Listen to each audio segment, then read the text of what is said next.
They never asked for her credentials, never checked the insignia beneath her weathered flight jacket, never noticed the way she carried herself like someone who'd commanded fleets in waters where admirals feared to sail. To them, she was just another maintenance tech in coveralls, grease-stained and forgettable, someone who fixed engines and stayed invisible.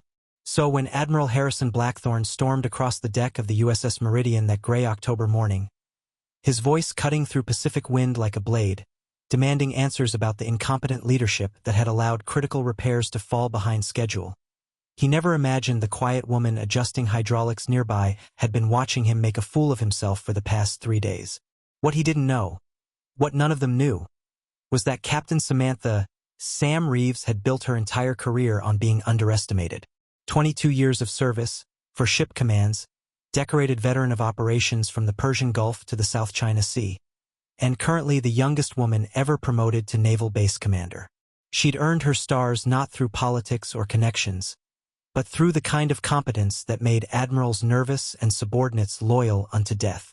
Before we jump back in, tell us where you're tuning in from, and if this story touches you, make sure you're subscribed, because tomorrow, I've saved something extra special for you. But standing there in borrowed coveralls at Anchorage Naval Station, watching Blackthorne dress down a lieutenant who was following her direct orders, Sam looked like nobody special. Just another woman in a man's world, trying to stay out of the way. That was exactly how she wanted it. 3 hours earlier, she'd arrived at her new command posting 6 weeks ahead of schedule. No fanfare, no ceremony, no advance notice. The kind of arrival that let you see what really happened when the brass wasn't watching. And what she'd seen in those 3 hours had confirmed everything the Pentagon briefings had told her about Anchorage Naval Station. A critical strategic base operating at 60% efficiency because certain high-ranking officers believed their rank exempted them from basic competence. Admiral Blackthorne was Exhibit A.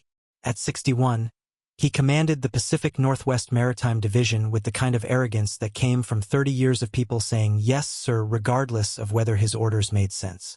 Silver-haired, square-jawed, built like the destroyer he'd once captained, he wore his authority like armor and wielded his voice like a weapon. The kind of officer who'd never met a problem he couldn't solve by yelling louder.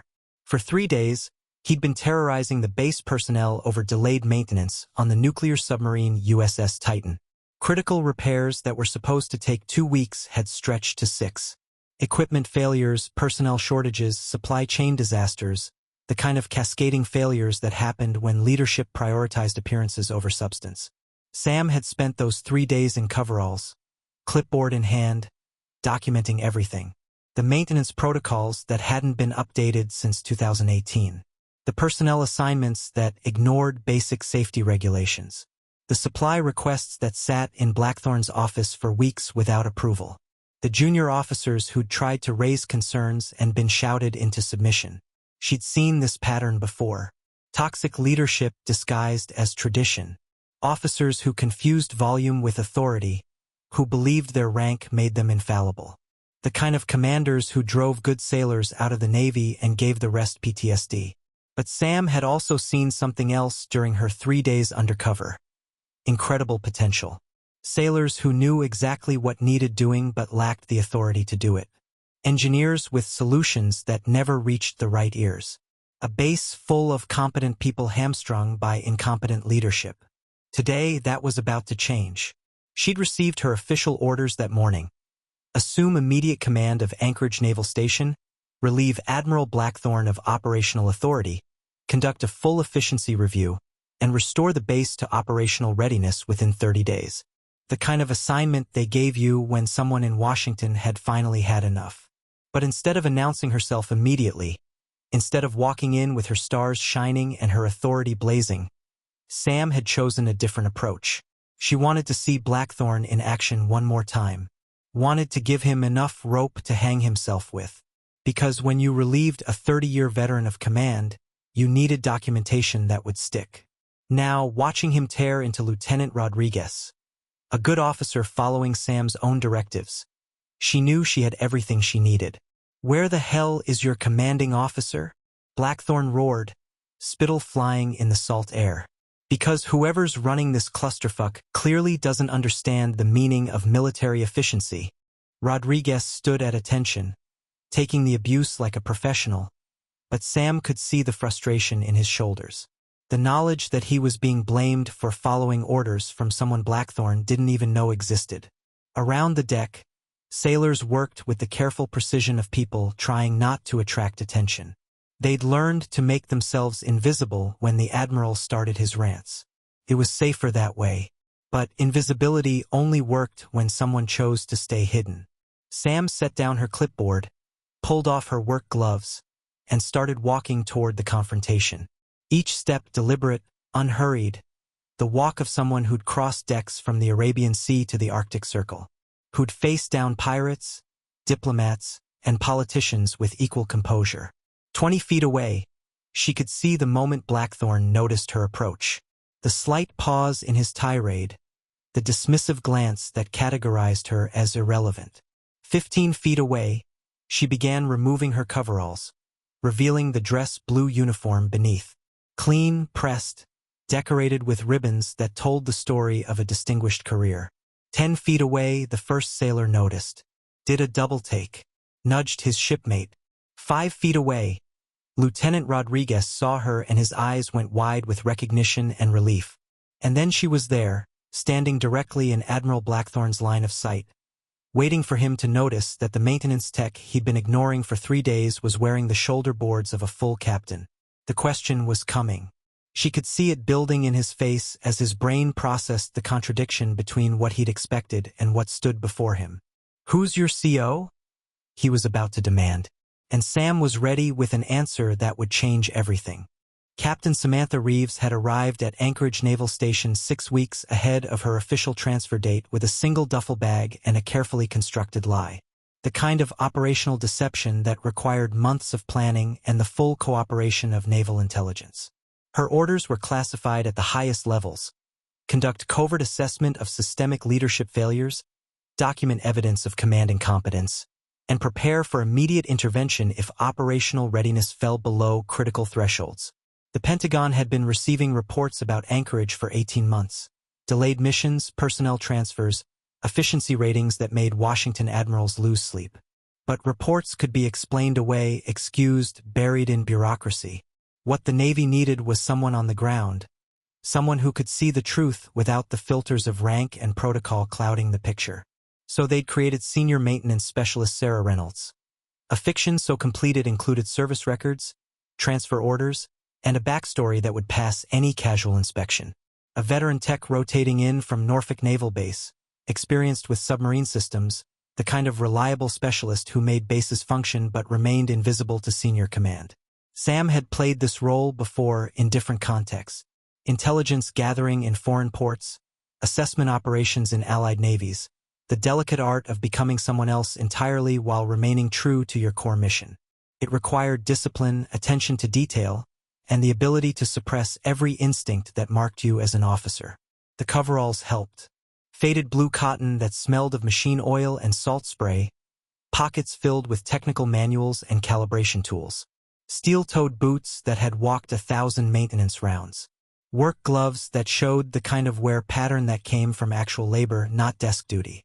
But the real disguise wasn't clothing, it was behavior. The way she held her shoulders just slightly forward, deferential rather than commanding. The way she spoke in technical specifications instead of strategic assessments. The way she moved through spaces like someone seeking permission rather than someone accustomed to granting it. For 72 hours, she'd been invisible. On day 1, she checked into the temporary quarters assigned to rotating specialists. Building C, room 247, between an electrician from San Diego and a sonar technician from Pearl Harbor. Men who talked about families back home and complained about assignment rotations, who treated her like any other shipmate. They included her in conversations about base politics, shared coffee from the common room, warned her about which officers to avoid and which ones actually knew their jobs. Through them, she learned that Admiral Blackthorne's reputation extended far beyond his official duties. Stories about junior officers transferred for asking questions, about maintenance schedules revised weekly based on his moods, about safety protocols ignored when they interfered with his timeline demands. Guy's been here 4 years. The electrician, Petty Officer Martinez, had told her over breakfast. Turned this place into his personal kingdom. Acts like he owns the Pacific Ocean. Sam had nodded, made sympathetic noises, asked the right follow-up questions, all while taking mental notes that would become part of her official assessment. Day 2 had been spent in the submarine maintenance bays, clipboard in hand, documenting the reality behind Blackthorne's public declarations. The USS Titan sat in dry dock like a beached whale, her hull opened for repairs that should have taken 2 weeks but had stretched into their 6th week of delays. The problems were systemic and predictable. Maintenance protocols that hadn't been updated since the Obama administration. Supply chain requests that required Blackthorne's personal approval but sat on his desk for days while he attended to what he considered more important matters. Personnel assignments that ignored basic expertise requirements. Nuclear engineers assigned to communications work while communications specialists worked on reactor systems. And through it all, the base personnel worked with the kind of quiet desperation that came from knowing the problems but lacking the authority to fix them. Junior officers who tried to raise concerns and been told to follow orders and keep opinions to yourself. Senior chiefs who'd submitted improvement recommendations that disappeared into administrative black holes. Sam documented everything. Times, dates, specific examples of dysfunction. The kind of evidence that would be needed when she finally revealed her true purpose. But documentation was only half the mission. The other half was understanding the human cost of failed leadership. She found it in Chief Petty Officer Angela Torres, a 20-year veteran who'd been running the submarine's electrical systems maintenance despite being officially assigned to communications. Torres knew every circuit, every backup system, every potential failure point on nuclear submarines. Knowledge that should have made her invaluable, but instead made her a target for Blackthorne's frustrations. He blames us when things go wrong, Torres had confided during a quiet moment in the maintenance bay. Says we're not working hard enough, not following procedures correctly. But the procedures are garbage and we don't have the parts we need. Sam had listened, offered technical suggestions that revealed more expertise than a maintenance specialist should possess, then covered by claiming she'd worked on similar systems at Norfolk. Through Torres, she met other members of what they called the invisible crew, the senior enlisted personnel who actually kept the base functioning while Blackthorne took credit for their successes and blamed them for his failures. Men and women with decades of experience, reduced to working around their commanding officer rather than with him. Day 3 brought the revelation that changed everything from frustrating inefficiency to potential crisis. While reviewing maintenance logs in the submarine's reactor compartment, Sam discovered something that made her blood run cold. Critical safety inspections that had been signed off without being performed. Reactor coolant systems that hadn't been properly tested in 6 months. Backup power systems that existed only on paper. The USS Titan wasn't just behind schedule. She was unsafe. Potentially catastrophically unsafe. That's when Sam realized her covert assessment had become something more urgent. This wasn't about documenting inefficiency for future administrative action. This was about preventing a potential nuclear incident that could kill hundreds of sailors and create an environmental disaster. She'd spent the rest of day 3 gathering specific evidence, photographing documentation, building a case that would justify immediate intervention. By evening, she had everything she needed to trigger emergency command transfer protocols. But she also had something else. A clear picture of how Admiral Blackthorne operated when he thought no one important was watching. The morning tirades, the arbitrary decision-making, the fundamental disconnection between his public image and operational reality. Now, as she walked across the deck toward his latest display of toxic leadership, Sam felt the familiar transition that came with dropping deep cover. The subtle shift in posture, the return of command presence, the emergence of the officer she'd been trained to be. Sarah Reynolds, maintenance specialist, was about to disappear forever. Captain Samantha Reeves was about to introduce herself to Admiral Blackthorne in a way he would never forget. The coveralls came off smoothly, revealing the dress blue uniform beneath. Each ribbon on her chest told the story of a distinguished career. Navy Cross for actions off Somalia, Bronze Star for leadership in the Persian Gulf, meritorious service medals that marked her as someone who got things done in impossible situations. Around the deck, sailors began to notice. Conversations stopped. Work slowed.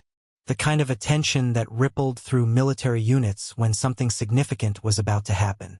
Lieutenant Rodriguez saw her first, his eyes widening with recognition and something that might have been relief.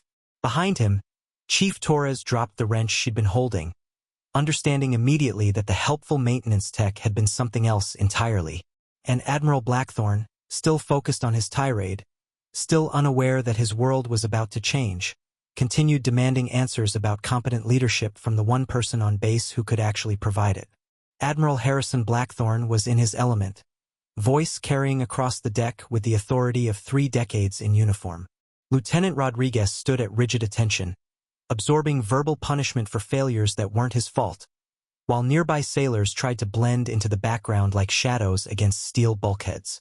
"I want answers, Lieutenant," Blackthorne continued, his silver hair catching the gray Pacific light. "This submarine was supposed to be operational 2 weeks ago. 2 weeks. Do you have any idea what kind of pressure I'm getting from Pacific Fleet Command?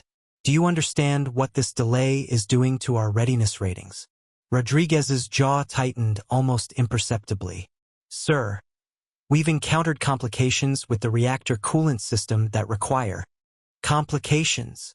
Blackthorne stepped closer, using his 6'2" frame to intimidate.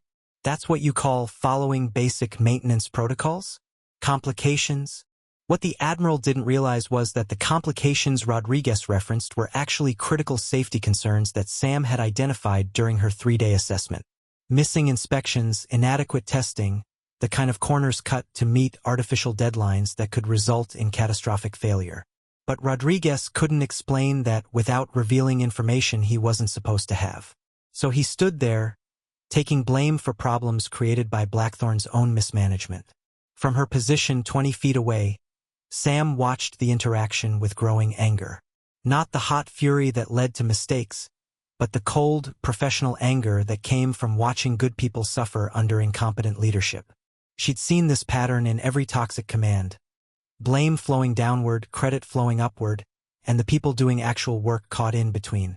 Chief Torres appeared at her elbow, voice low and urgent.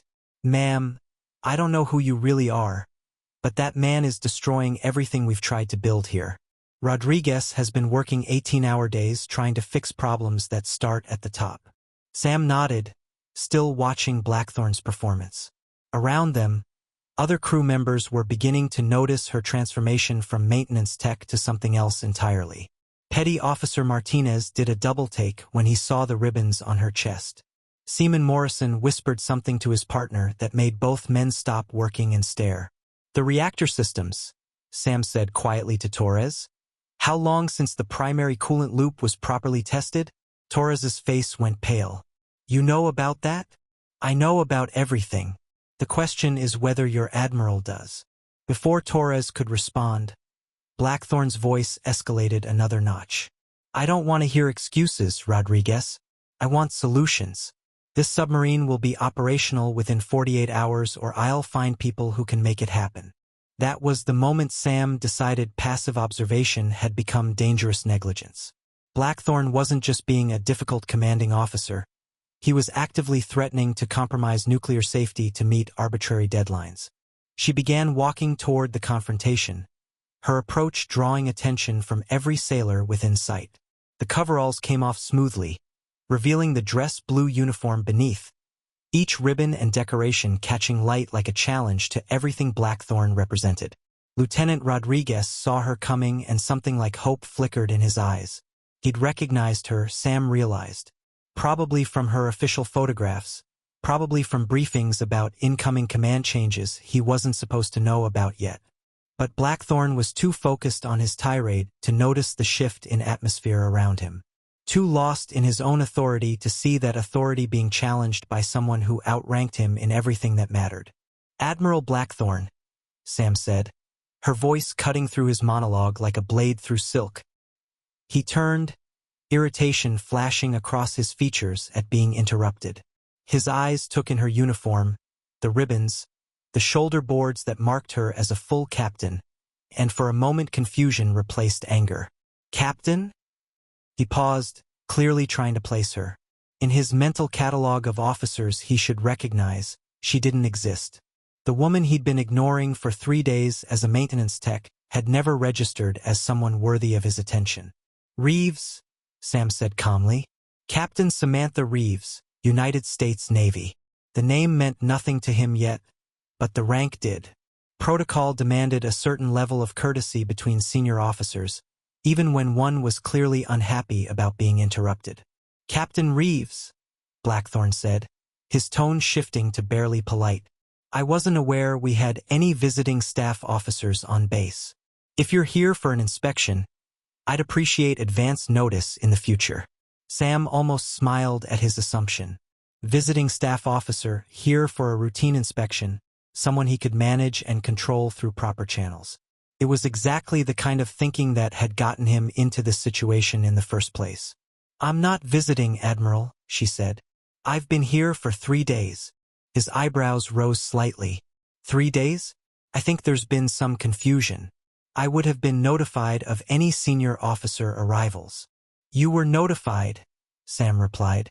"You just didn't pay attention." The confusion on Blackthorne's face deepened. Around them, the deck had gone quiet. Sailors who should have been working on critical repairs were instead watching an exchange that felt like the prelude to something significant. Chief Torres stepped forward slightly, close enough to hear but far enough to maintain plausible deniability if this went badly.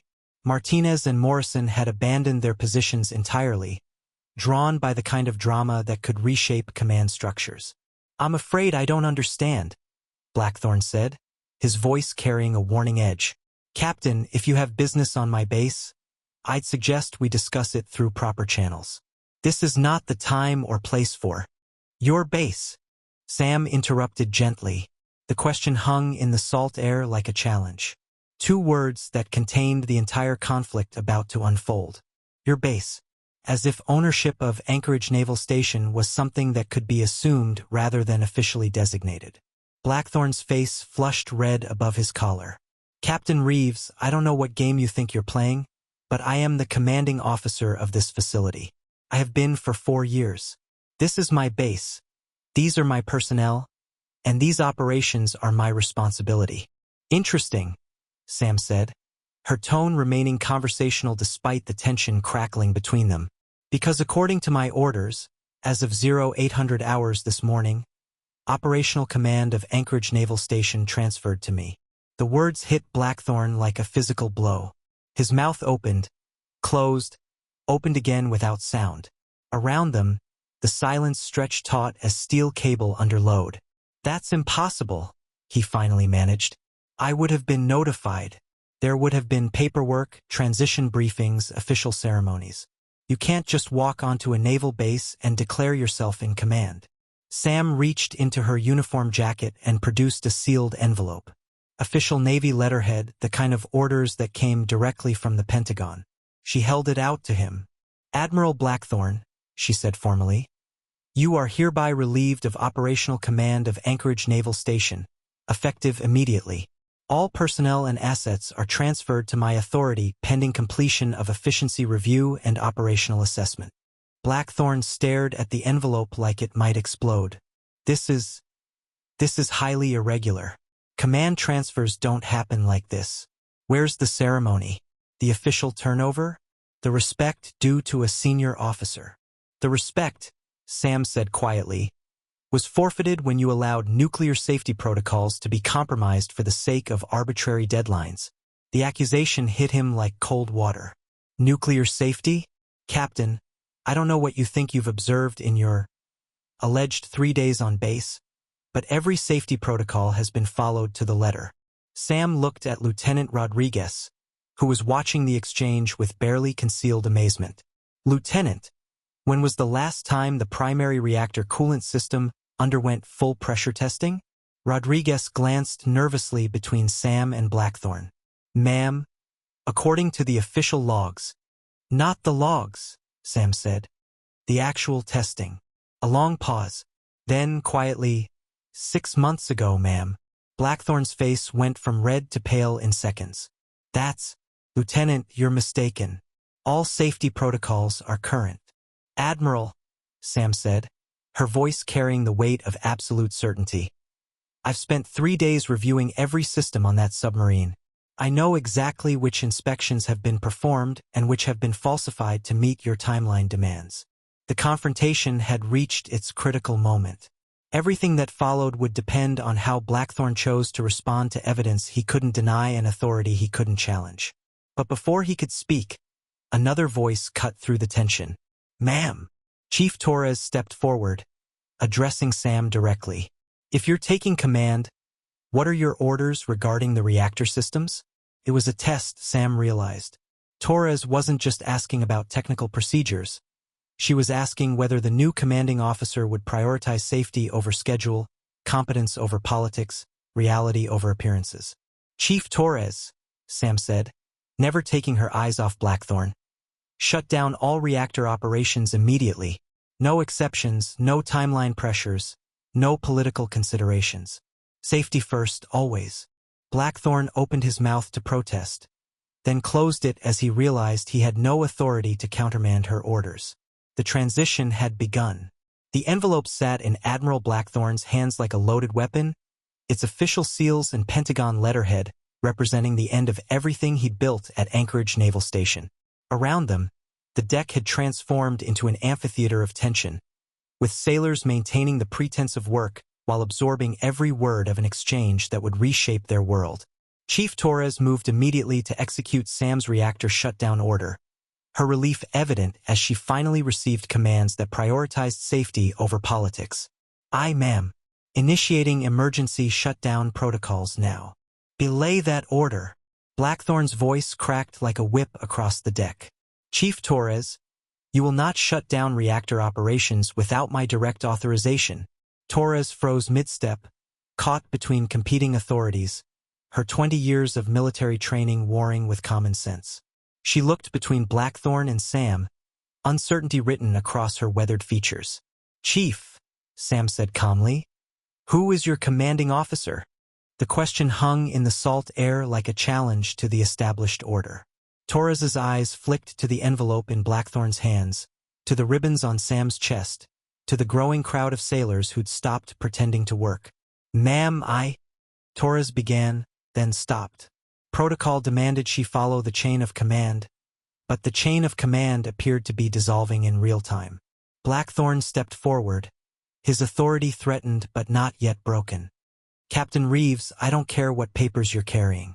Command transfers require proper procedures, official ceremonies, witness statements. You can't simply appear on my deck and start issuing orders to my crew. Your crew. Sam's voice remained level, but something dangerous flickered in her eyes. Admiral, these sailors took an oath to the United States Navy, not to you personally. Their loyalty is to the service, the mission, and the safety of their shipmates. In that order. She turned to address the assembled crew directly, her voice carrying the kind of authority that couldn't be faked or borrowed. All personnel, listen carefully. Effective immediately, Anchorage Naval Station operates under my command. Admiral Blackthorne has been relieved of operational authority, pending investigation into safety violations and command failures. Murmurs rippled through the crowd. Some sailors looked shocked, others relieved, but none looked surprised. They'd been living with Blackthorne's failures for 4 years. The only surprise was that someone had finally arrived to address them. This is outrageous. Blackthorne's composure finally cracked. Captain, you're making a serious mistake. I have connections at Pacific Fleet Command, friends in Washington. This kind of irregular command transfer will not stand. Sam almost smiled at his threat. Connections and friends, the tools of officers who'd forgotten that competence mattered more than politics. Admiral, your connections are the reason I'm here. When safety reports and efficiency ratings reach critical levels, the Navy sends people like me to fix what people like you have broken. Lieutenant Rodriguez, who'd been silent through the confrontation, finally found his voice. Ma'am, if I may, what are your orders regarding the submarine repairs? It was a lifeline thrown to both Sam and the crew, a way to move past the power struggle and focus on the mission. Sam caught it gratefully. Lieutenant, I want a complete systems assessment within 24 hours. Not the paperwork version, the real one. Every safety protocol, every maintenance requirement, every system that's been signed off without proper inspection. Chief Torres will lead the reactor evaluation team, and I want brutal honesty about our actual operational status. Yes, ma'am. Rodriguez's response carried the enthusiasm of someone finally free to do his job correctly. Blackthorne watched his authority evaporate with each order Sam issued. Captain, you're making enemies of people who could be valuable allies. The crew respects me, follows my leadership. You can't simply waltz in here and expect respect. Chief Torres's voice cut through his protest like a knife. For years of suppressed frustration finally finding expression. Admiral, with all due respect, we've been working around your leadership for months. Half the safety violations Captain Reeves mentioned, we've been trying to report them through proper channels for over a year. The admission hit Blackthorne like a physical blow. His face cycled through emotions: shock, anger, betrayal, and finally something that might have been recognition of his own failures. Other crew members began finding their voices. Petty Officer Martinez stepped forward. Sir, the supply requisitions that have been sitting on your desk for 6 weeks? We need those parts to complete basic maintenance. Without them, the submarine isn't just delayed, she's dangerous. Seaman Morrison added his voice to the growing chorus. The personnel assignments that rotate us through positions we're not qualified for? It's been creating safety risks that we document but never see addressed. Sam watched Blackthorne's world collapse around him, feeling something between satisfaction and pity. This was always the hardest part of command relief, watching a career officer confront the reality of his own incompetence. But necessary work was rarely comfortable. Admiral, she said gently, this isn't personal vengeance. It's operational necessity. Anchorage Naval Station serves a critical strategic function, and that function has been compromised by systemic leadership failures. Blackthorne seemed to age 10 years in the span of minutes. The silver-haired authority figure who dominated the deck through volume and intimidation now looked like what he'd always been underneath. A man who'd risen beyond his competence and spent years covering the gap with bluster. What happens to me? He asked quietly, the fight finally gone out of him. That depends on you, Sam replied. You can cooperate with the transition, help us understand what went wrong, contribute to fixing the problems you helped create. Or you can make this difficult, protect your reputation at the expense of operational readiness, and face the full consequences of a formal investigation. The choice was clear, but Sam could see Blackthorne struggling with it. 30 years of military service, 4 years of commanding this base, a lifetime of believing his own authority was unquestionable.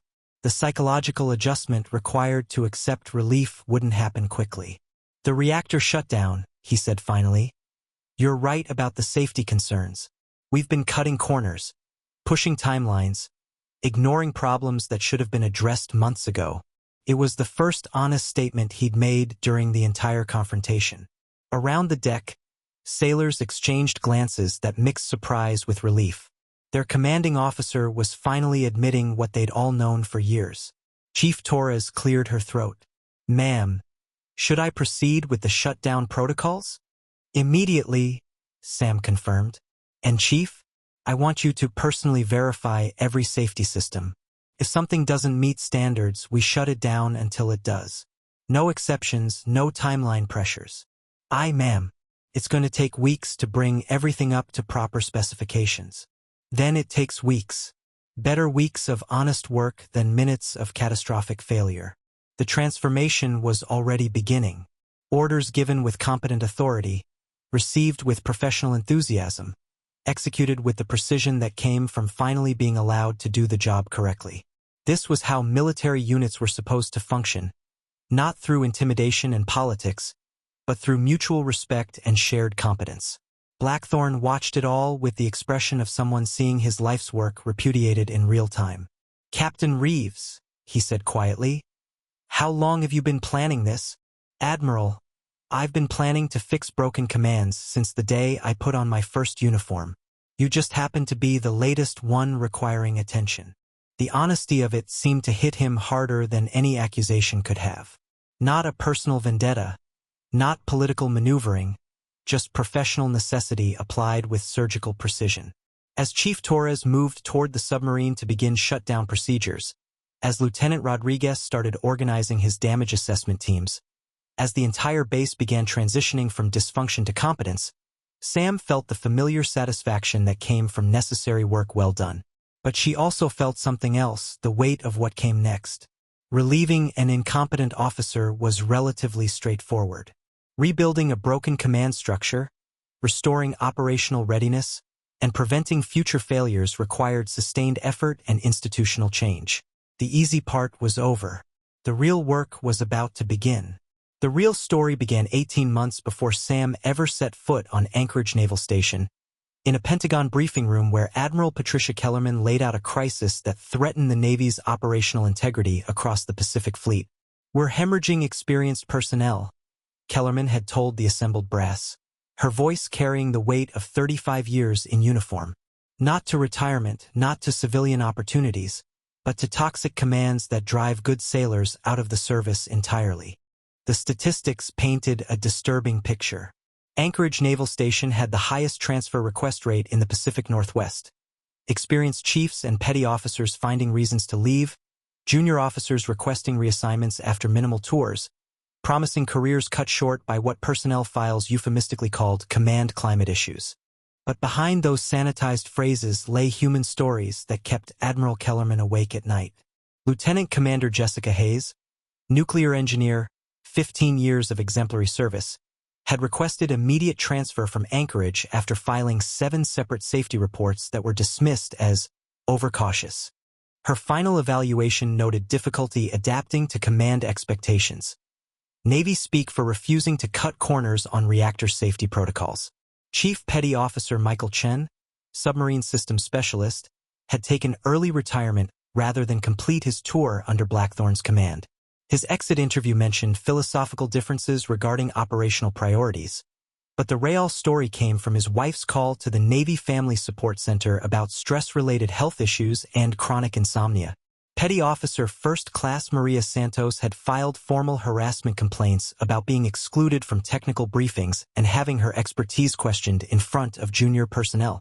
The complaints were investigated by Blackthorne's own staff and found to be unsubstantiated personality conflicts. Santos transferred to shore duty and eventually left the Navy entirely. These weren't isolated incidents. They represented a systematic failure of leadership that had metastasized over 4 years of Blackthorne's command. Each transfer request, each early retirement, each promising career derailed by toxic leadership represented millions of dollars in lost training investment and irreplaceable operational experience. Admiral Kellerman had seen this pattern before, in Vietnam-era commands where officers prioritized political considerations over mission effectiveness, in post-Cold War downsizing when competence took a backseat to budget concerns. But the modern Navy couldn't afford such waste, not when strategic competition with near-peer adversaries demanded the highest levels of professional excellence. The question, Kellerman had told the briefing room, is how we fix a command culture that's been 4 years in the making without destroying careers or compromising ongoing operations. That's when Captain Samantha Reeves had raised her hand. Sam's reputation preceded her into any Pentagon meeting. The youngest woman ever promoted to ship command, veteran of operations from anti-piracy patrols off Somalia to freedom of navigation missions in the South China Sea. More importantly, she developed a specialty in what the Navy called command rehabilitation, taking over units with systemic problems and restoring them to full effectiveness. Her methods were unorthodox but effective. Instead of traditional relief ceremonies and formal transitions, Sam preferred what she called diagnostic immersion, embedding herself in failing units to understand problems from the inside before revealing her authority to fix them. "Give me 3 weeks," she told Kellerman. 1 week to observe, 1 week to document, 1 week to implement initial corrections.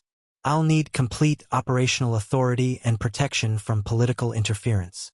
The assignment had come with unusual conditions. Sam would transfer to Anchorage under cover identity, conduct covert assessment of command failures, and initiate relief procedures only when she'd gathered irrefutable evidence of incompetence. The Pentagon would provide legal cover and administrative support, but operational decisions would be entirely hers. It was the kind of assignment that could end careers, both hers and Blackthorne's, if handled incorrectly. But Sam had accepted it because she understood what failure meant. Not just statistics and efficiency ratings, but human costs measured in broken careers and compromised safety. The personal motivation ran deeper than professional duty. Sam had grown up in a Navy family, daughter of a submarine commander who'd spent 30 years fighting the kind of institutional dysfunction that destroyed good people. Captain Robert Reeves had retired early rather than accept promotion to a Pentagon position where he'd be forced to enable the very problems he'd spent his career fighting. "The Navy's not broken, Sammy," he'd told her during her commissioning ceremony. "But some parts of it are diseased, and disease spreads if you don't cut it out surgically." His words had shaped her career philosophy. Excellence wasn't just about individual performance. It required institutional health, command cultures that prioritized mission over politics, leadership that inspired rather than intimidated. The personal stakes had become even higher 6 months before the Anchorage assignment, when Sam's former executive officer had called with devastating news. Lieutenant Commander David Park, one of the most promising young officers Sam had ever mentored, had died by suicide 3 weeks into his assignment as Blackthorne's deputy operations officer. The official investigation found no evidence of command failure, no violations of policy or protocol, just a tragic loss of a talented officer who'd been struggling with personal issues. But Park's wife had told a different story in a phone call that haunted Sam's dreams. Stories about impossible demands, public humiliation, systematic undermining of confidence and authority. About a husband who'd gone from confident leader to anxious, second-guessing shadow in the space of 3 weeks. He kept saying he wasn't good enough. Jennifer Park had whispered through tears that he was failing his crew, failing the mission, failing everything he'd worked for. But David was never a failure, Captain. Never. The Navy had investigated, of course. Proper procedures followed, interviews conducted, findings documented. But investigations could only examine policies and protocols, not the subtle psychological warfare that destroyed spirits without violating regulations. Sam had requested the Anchorage assignment that same day. Now, standing on the deck where David Park had served his final weeks, watching Chief Torres implement the reactor shutdown that should have happened months ago, Sam felt the weight of personal mission aligning with professional duty. This wasn't just about fixing a dysfunctional command or improving efficiency ratings. It was about preventing the next David Park, the next Jessica Hayes, the next generation of good sailors driven out by leaders who'd forgotten that authority came with responsibility. "Captain," Lieutenant Rodriguez approached cautiously, holding a tablet loaded with preliminary assessment data. "Ma'am, I've been reviewing the maintenance logs you requested. There are significant discrepancies between reported and actual system status." Sam accepted the tablet, scanning data that confirmed her worst fears. Safety inspections signed off without being performed. Equipment failures masked by creative paperwork. A systematic pattern of deception that had turned Anchorage Naval Station into a potential catastrophe waiting for the right trigger. "How bad, Lieutenant?" "Ma'am, if we'd attempted to deploy the USS Titan in her current condition." Rodriguez paused, choosing his words carefully. "The reactor safety margins are below acceptable limits. We could have been looking at a core containment failure." The words hung in the salt air like an indictment, not just of Blackthorne's leadership, but of a system that had allowed such conditions to persist for months without intervention. Sam handed the tablet back. "Rodriguez, I want you to personally oversee the complete safety assessment. Every system, every protocol, every piece of equipment that's been signed off in the past 6 months. And I want it done right, regardless of how long it takes." "Yes, ma'am." "Should I coordinate with Admiral Blackthorne on timeline expectations?" "Admiral Blackthorne no longer sets timelines for this base. Safety comes first, mission effectiveness second. Everything else is negotiable." It was a statement that would have been revolutionary under the previous command structure. But Sam could see the relief in Rodriguez's eyes, the freedom that came from finally being allowed to prioritize competence over politics. Around them, the base was already beginning to transform. Orders given with clear authority, received with professional enthusiasm, executed with the precision that came from mutual respect between competent leaders and skilled personnel. The real work of rebuilding would take months, but the foundation was being laid with every properly executed safety protocol, every honest assessment, every moment when doing the job right mattered more than meeting arbitrary deadlines. David Park's death wouldn't be meaningless if it led to systemic changes that prevented future tragedies. Jessica Hayes's expertise wouldn't be wasted if it inspired reforms that valued competence over compliance. The personal had become institutional, and institutional change began with individual accountability. Admiral Blackthorne's relief was just the first step. The breaking point came at 0347 hours on a Tuesday morning, when the emergency klaxon shattered the pre-dawn quiet of Anchorage Naval Station with the kind of alarm that turned sleeping sailors into running figures in seconds.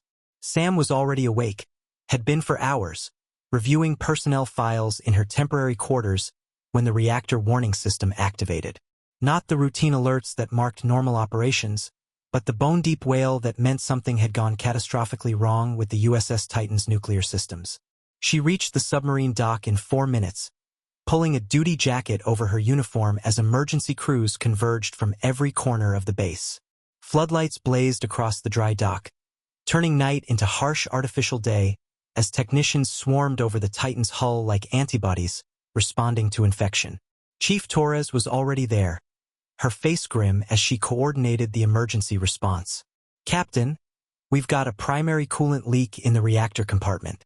Radiation levels are still within safety margins, but rising." Sam's blood ran cold. This was exactly the kind of failure she'd been warning about, the inevitable result of months of deferred maintenance and falsified inspections. Evacuation status?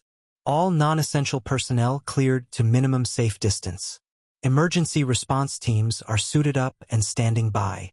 Around them, the organized chaos of a nuclear emergency played out with the precision that came from extensive training.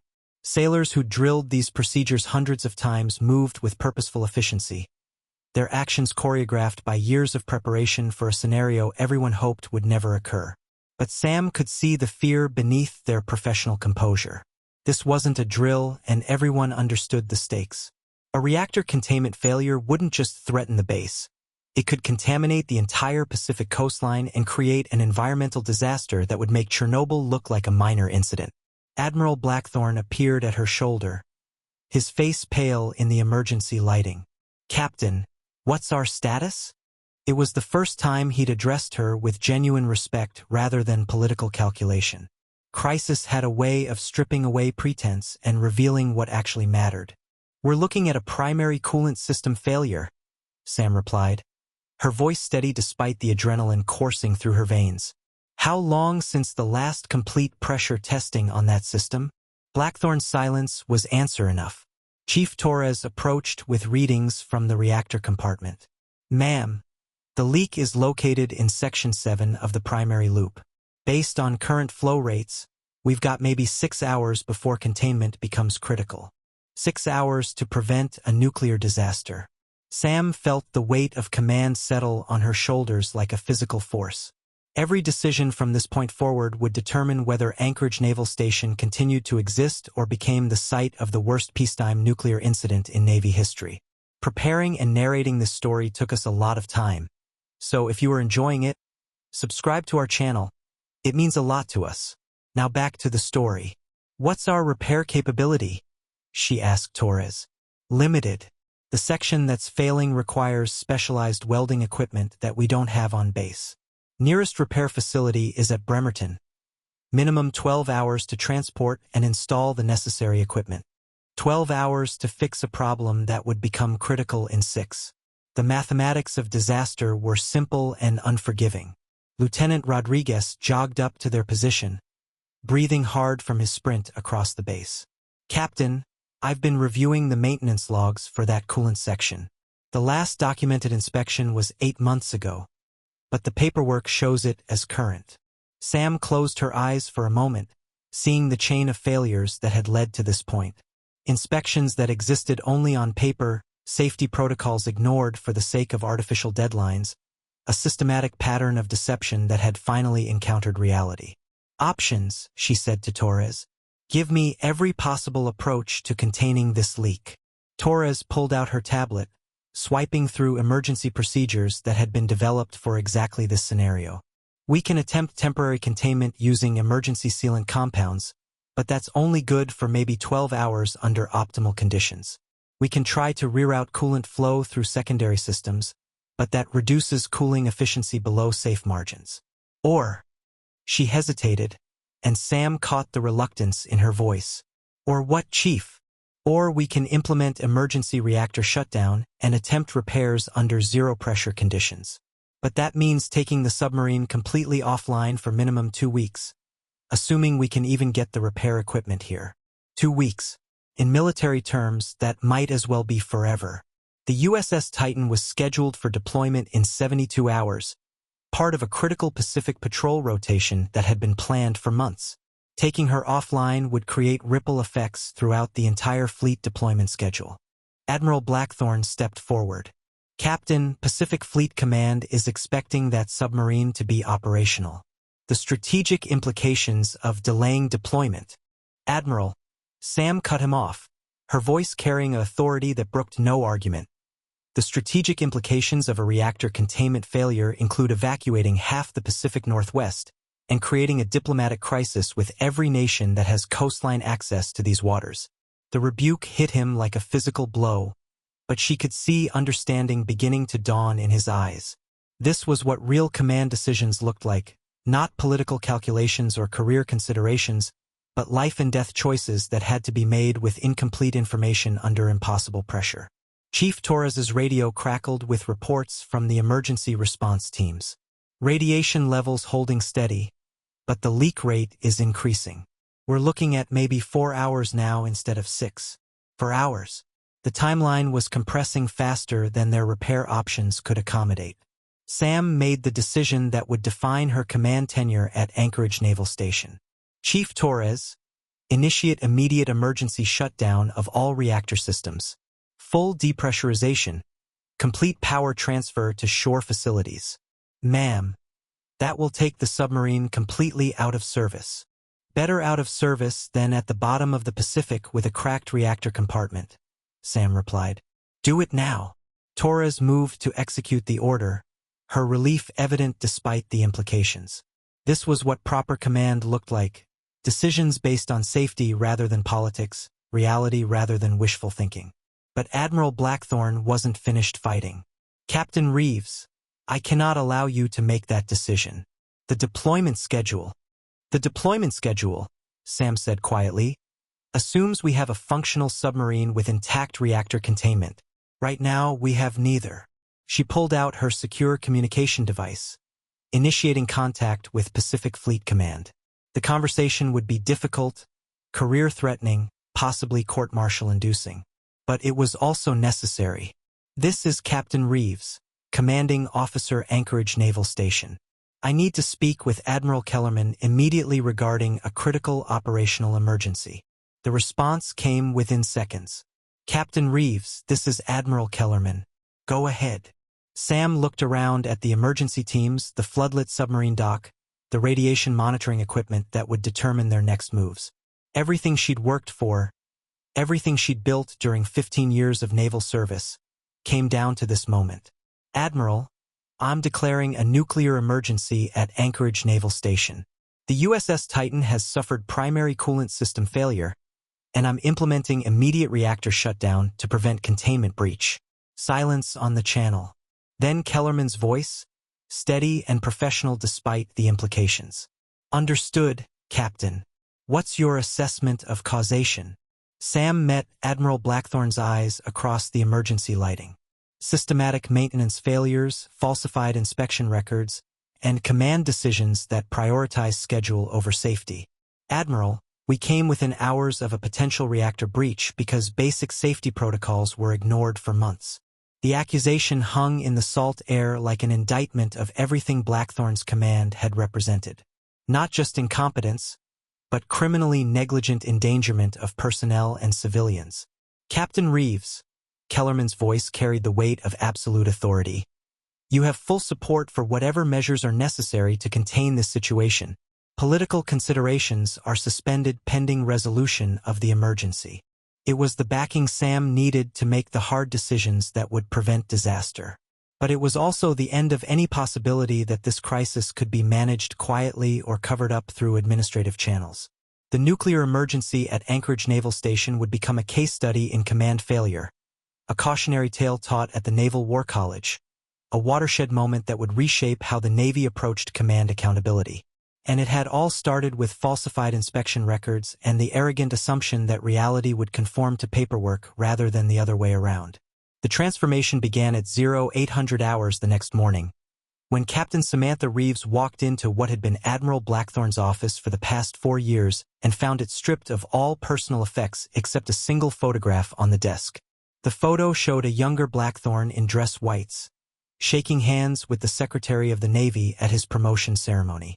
Pride radiated from his face, the satisfaction of a man who'd achieved everything he'd dreamed of as a young ensign. It was a reminder of what he'd once been before ambition had corrupted competence and authority had replaced accountability.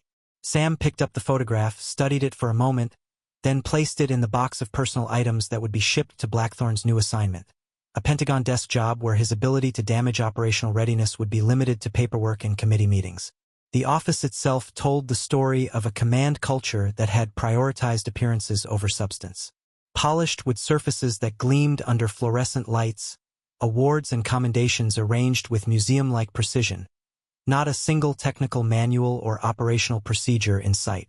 It was the office of someone who'd forgotten that commanding a naval base meant understanding the technical complexities that kept ships operational and sailors alive. Sam's first official act as commanding officer was to move her desk to face the window overlooking the submarine dock, where emergency crews were still working to contain the reactor crisis that had nearly become catastrophic. The view would serve as a daily reminder of what happened when leadership failed to match responsibility with competence. Her second act was to convene an all-hands meeting in the base auditorium, where 847 personnel, every sailor, civilian contractor, and support staff assigned to Anchorage Naval Station, gathered to hear from their new commanding officer.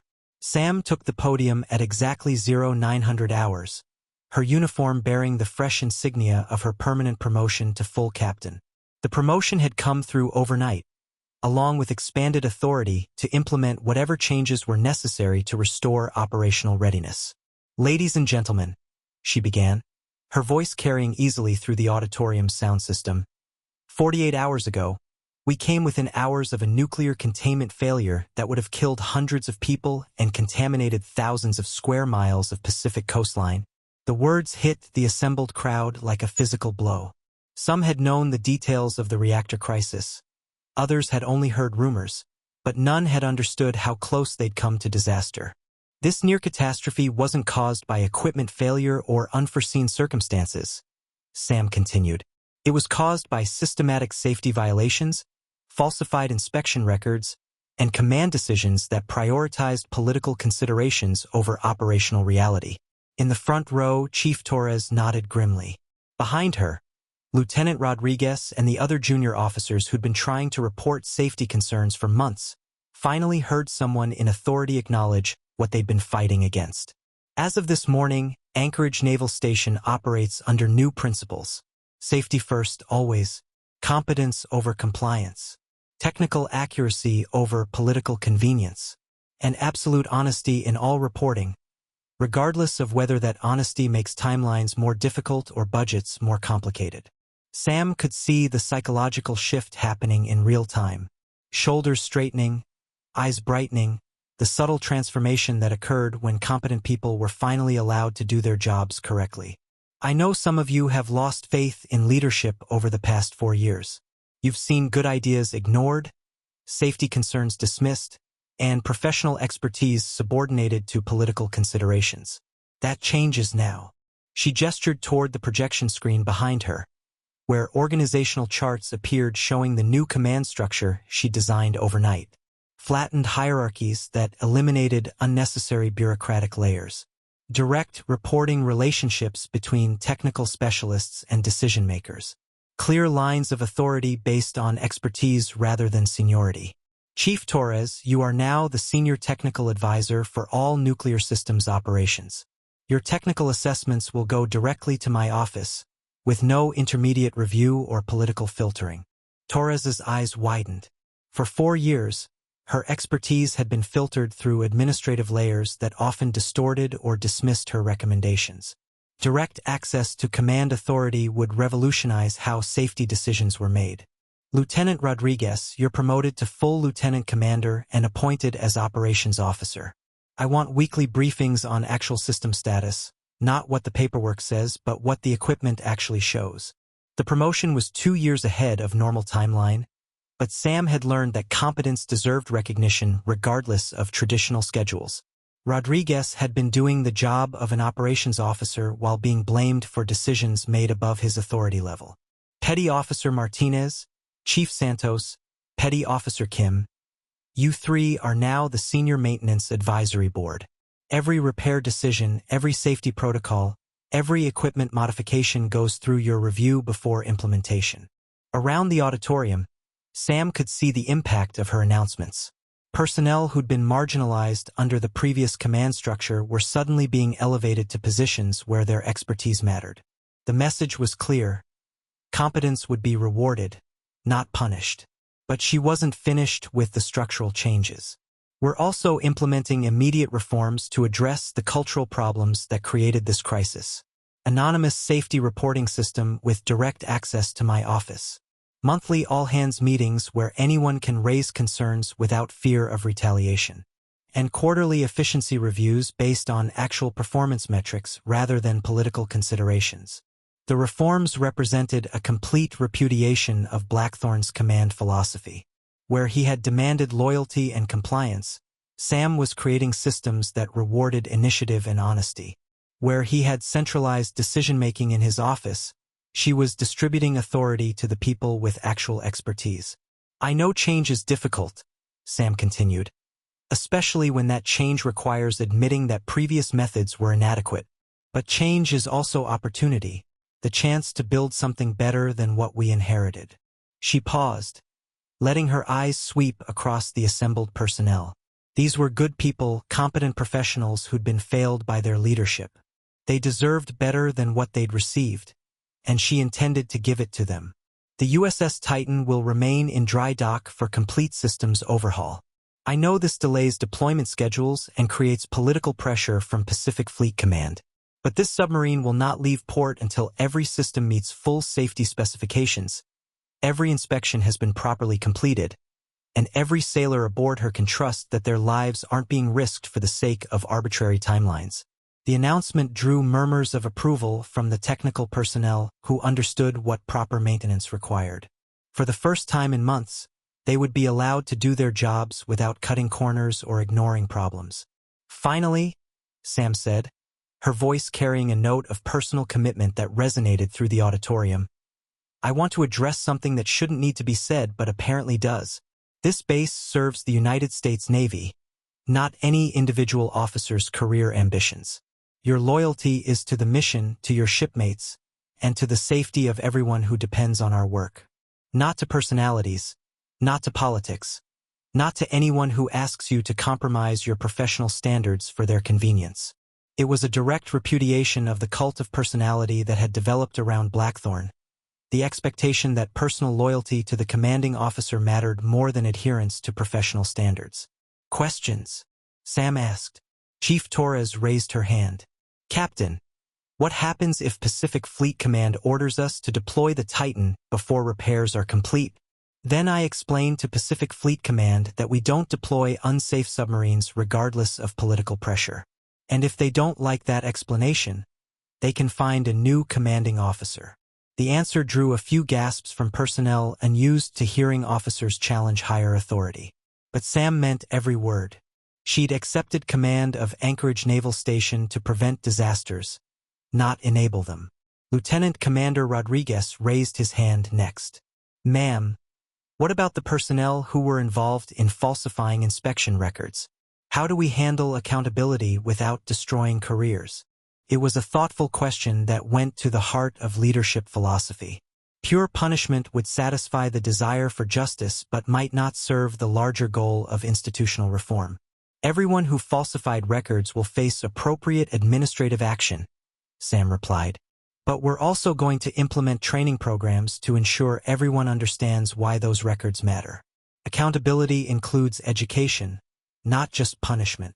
The meeting continued for another hour, with questions ranging from technical procedures to personnel policies. But the underlying theme remained consistent.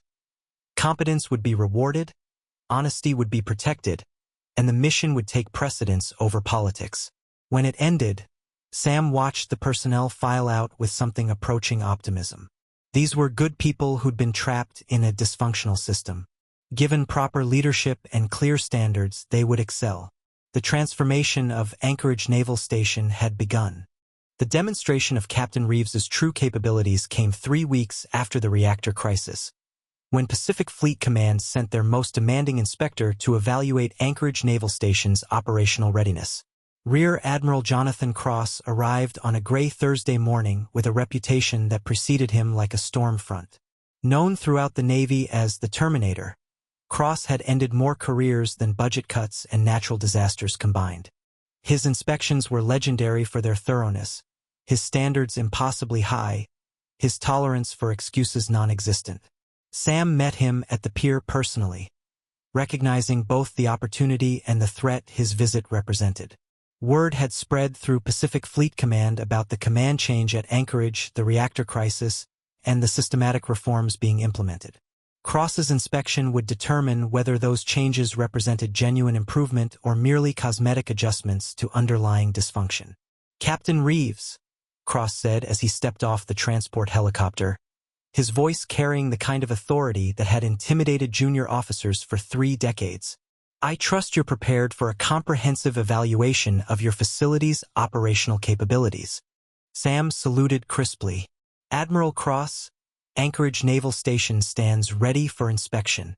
What Cross didn't know was that Sam had spent the previous 3 weeks implementing training protocols she developed during her years as a ship commander. Not the kind of superficial preparation that focused on appearances and paperwork, but deep institutional changes that addressed the fundamental problems Blackthorne's command had created. The inspection began in the submarine maintenance bay, where the USS Titan remained in dry dock undergoing the complete overhaul Sam had ordered after the reactor crisis. Cross examined the work with the practiced eye of someone who'd spent 40 years around nuclear submarines, his questions probing every detail of the repair process. "Chief Torres," he said, approaching the senior nuclear technician who was overseeing reactor compartment repairs, "explain your safety protocols for primary coolant system maintenance." Torres straightened, her confidence evident as she launched into a detailed explanation of procedures that had been completely overhauled under Sam's command. Gone were the shortcuts and compromises that had characterized the previous maintenance regime, replaced by meticulous adherence to specifications that prioritized safety over schedule. "And who approved these enhanced protocols?" Cross asked, his tone suggesting he expected to find unauthorized deviations from standard procedures. "Captain Reeves personally reviewed and approved every modification," Torres replied. "She required us to exceed minimum standards rather than merely meet them." Cross made notes on his tablet, his expression unreadable. In 25 years of conducting inspections, he'd rarely encountered commanding officers who demanded higher standards than required by regulation. Most tried to find ways to meet minimum requirements with maximum efficiency. The inspection continued through every department, every system, every aspect of base operations. Cross examined maintenance records with forensic intensity, interviewed personnel at every level, tested Sam's knowledge of technical systems that many commanding officers delegated to subordinates. In the communications center, he questioned Lieutenant Commander Rodriguez about the new reporting procedures Sam had implemented. "Explain this direct reporting system for safety concerns." Rodriguez pulled up the database Sam had created, showing the anonymous reporting system that allowed any sailor to raise concerns without fear of retaliation. Captain Reeves established direct channels for safety reporting that bypassed traditional hierarchies. Every report gets immediate attention and investigation. "How many reports have you received since implementation?" 47, sir. "All investigated, 32 resulted in immediate corrections. 15 required additional analysis. 0 were dismissed without investigation. Cross raised an eyebrow. In his experience, most commands either received no safety reports, indicating personnel were afraid to report problems, or dismissed most reports as minor issues not worth addressing. A system that encouraged reporting and acted on every concern represented a fundamental shift in command culture. The real test came in the reactor compartment, where Cross demanded a complete demonstration of emergency procedures. Sam personally led the drill, her knowledge of nuclear systems evident as she coordinated responses to simulated emergencies with the precision of someone who understood every component, every safety margin, every potential failure mode. "Captain," Cross said after watching her direct a complex emergency shutdown scenario, "where did you acquire your nuclear systems expertise?" "I made it my business to understand every system under my command, Admiral. I can't make informed decisions about nuclear safety if I don't understand nuclear engineering." It was a philosophy that separated Sam from officers who relied solely on subordinates' expertise. She'd spent weeks studying technical manuals, attending training sessions with her nuclear technicians, learning the details that many commanding officers considered beneath their attention. But Cross wasn't finished testing her capabilities. "I want to see your emergency response to a reactor containment breach," he announced. "Full simulation, all systems, maximum realism." It was the kind of test that could expose any weaknesses in training, preparation, or command competence. Sam accepted the challenge without hesitation. "All hands, this is the captain." Her voice echoed through the base communication system. "Emergency drill, reactor containment breach simulation. This is not a drill for evaluation purposes. All personnel implement emergency protocols immediately." What followed was a demonstration of institutional competence that impressed even Cross's demanding standards. Emergency teams responded with precision timing, evacuation procedures executed flawlessly, containment measures implemented with the kind of efficiency that came from extensive training and clear leadership. Sam coordinated the entire response from the Emergency Command Center, her decisions based on real-time data and technical analysis rather than predetermined scripts. When Cross introduced complications, simulated equipment failures, personnel injuries, communication disruptions, she adapted smoothly, her responses demonstrating both technical knowledge and leadership capability. "Time to complete containment protocols?" Cross asked when the simulation ended. 14 minutes, 37 seconds, Chief Torres reported.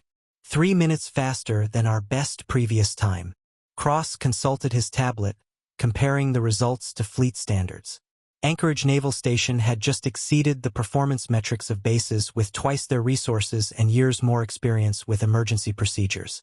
"Captain Reeves," he said formally, "I need to understand how you achieved this level of operational readiness in 3 weeks. The transformation from your predecessor's performance metrics to what I've observed today suggests fundamental changes in command structure and personnel capability." Sam gestured toward the assembled emergency response teams, still at their stations despite the drill being officially concluded.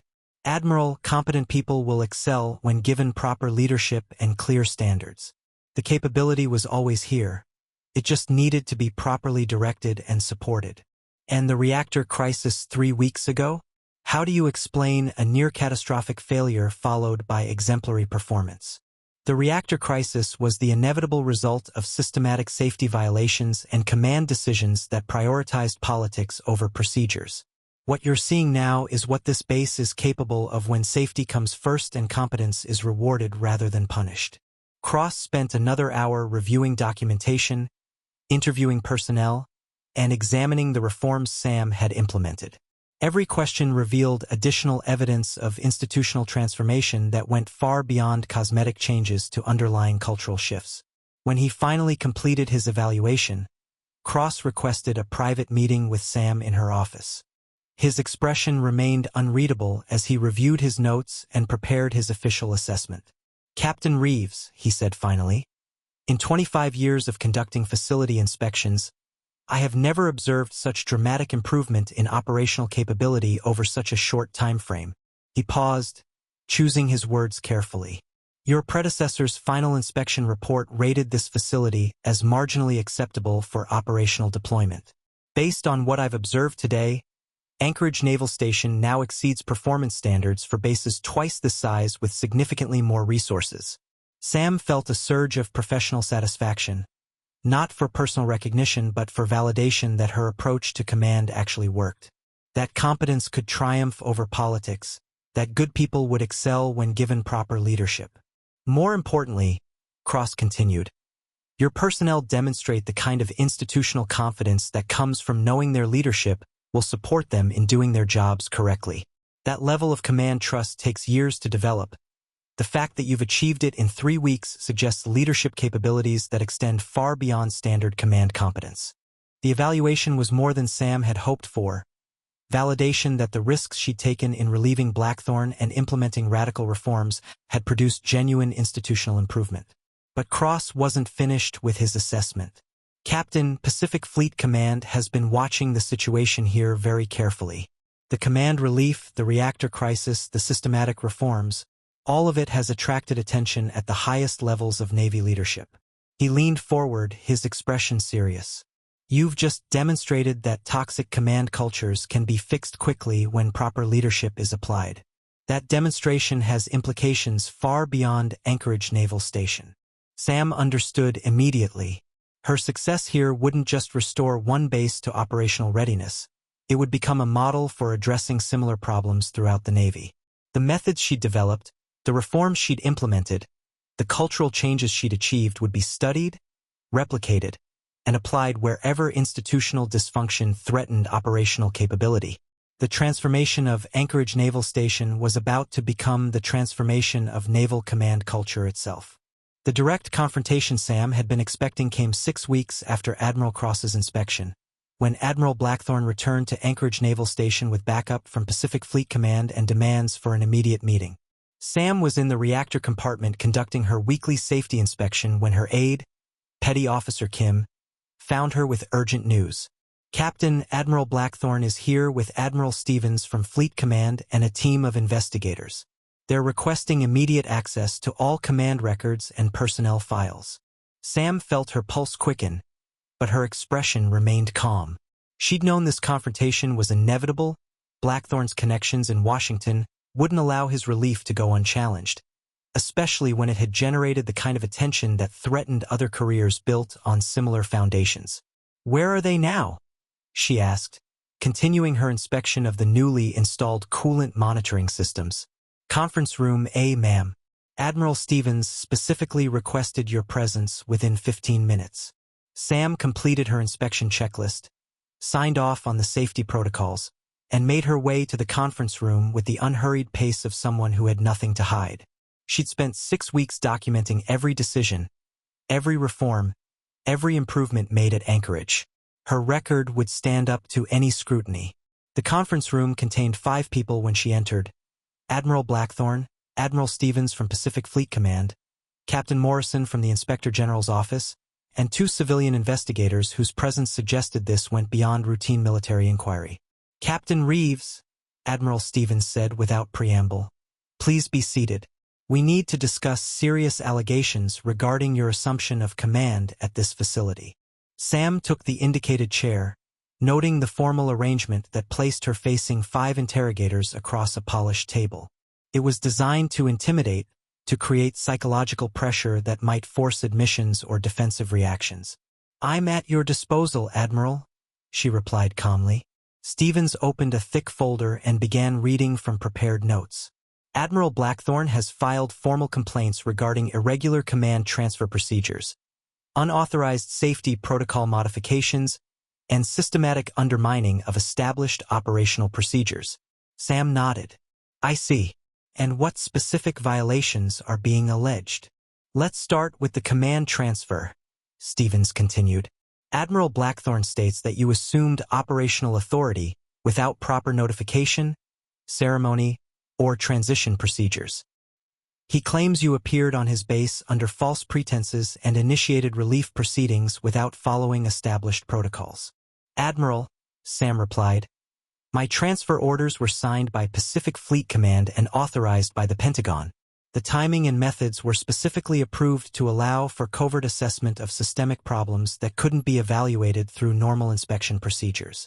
She pulled out her own folder, containing copies of every authorization, every order, every legal document that had enabled her mission. If Admiral Blackthorne wasn't properly notified, that's because the assessment required observing normal operations without the artificial preparation that accompanies announced inspections. Captain Morrison leaned forward. Captain Reeves, working under false identity to spy on fellow officers, raises serious ethical questions about trust and professional integrity within the command structure. Captain Morrison, allowing nuclear safety violations to continue because we're too polite to investigate them raises serious questions about our commitment to preventing catastrophic failures. Sam replied evenly. Admiral Blackthorne spoke for the first time since she'd entered the room. Captain, you destroyed my career based on allegations that you gathered through deception and misrepresentation. You violated every principle of honor and integrity that defines naval officership. Sam turned to face him directly, her voice carrying the quiet authority that had impressed Admiral Cross. Admiral Blackthorne, I documented systematic safety violations that came within hours of causing a reactor containment failure.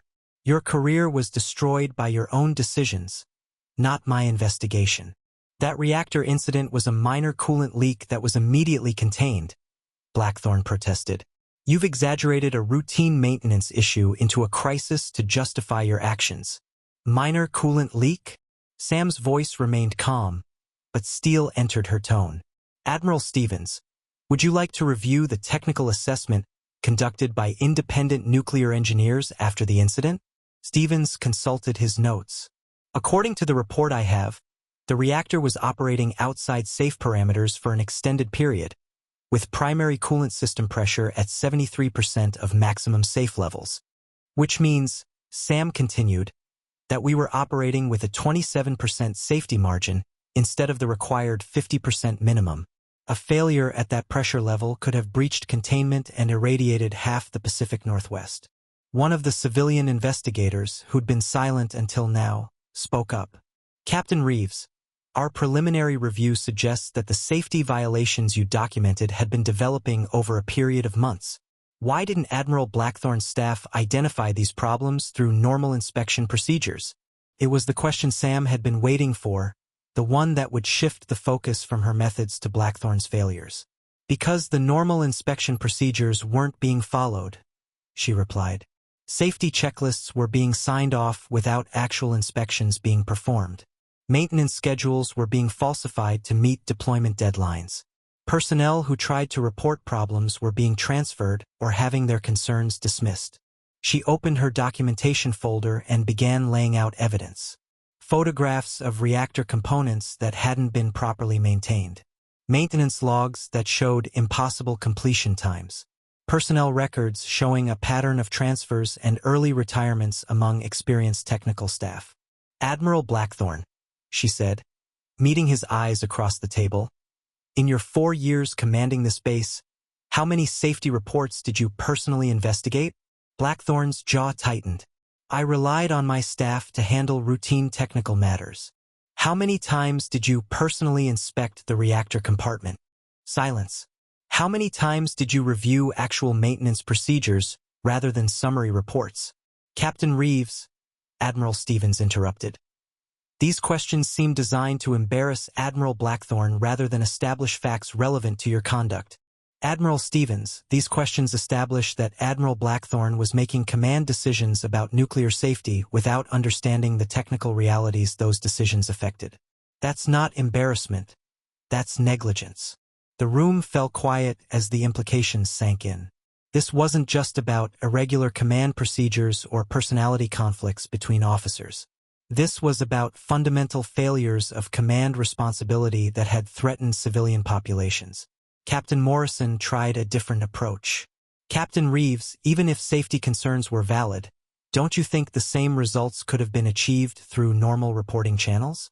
Why resort to deceptive methods that undermine trust in command structures? Sam had been hoping someone would ask that question. It went to the heart of why institutional reform sometimes required extraordinary methods. Captain Morrison, 6 experienced personnel had already tried normal reporting channels. Chief Torres filed 17 separate safety reports that were dismissed. Lieutenant Commander Rodriguez submitted detailed technical assessments that were ignored. 3 nuclear technicians requested transfer rather than continue working under unsafe conditions. She pulled out personnel files showing the pattern of frustrated expertise that Blackthorne's command had created. Normal channels weren't working because normal channels led to an officer who prioritized schedule compliance over technical competence. The deceptive methods you're criticizing were necessary to gather evidence that couldn't be dismissed or explained away. Admiral Stevens leaned back in his chair, clearly reconsidering his initial assumptions about the case. Captain Reeves, these are serious allegations. If substantiated, they suggest command failures that go beyond personality conflicts or procedural disagreements. Admiral, every allegation I've made is supported by documented evidence and multiple witness statements. The reactor crisis wasn't an isolated incident. It was the predictable result of systematic safety violations that had been building for months. She gestured toward the evidence spread across the table. 6 weeks ago, this base was operating a nuclear reactor outside safe parameters while falsifying inspection records to hide the violations. Today, we exceed safety standards and have the highest operational readiness rating in the Pacific Northwest.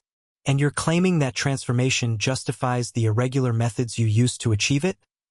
One of the civilian investigators asked. I'm stating that preventing nuclear disasters justifies whatever methods are necessary to identify and correct the conditions that create them, Sam replied. The question isn't whether my methods were irregular. It's whether they were necessary to prevent catastrophic failure. The confrontation had reached its critical moment.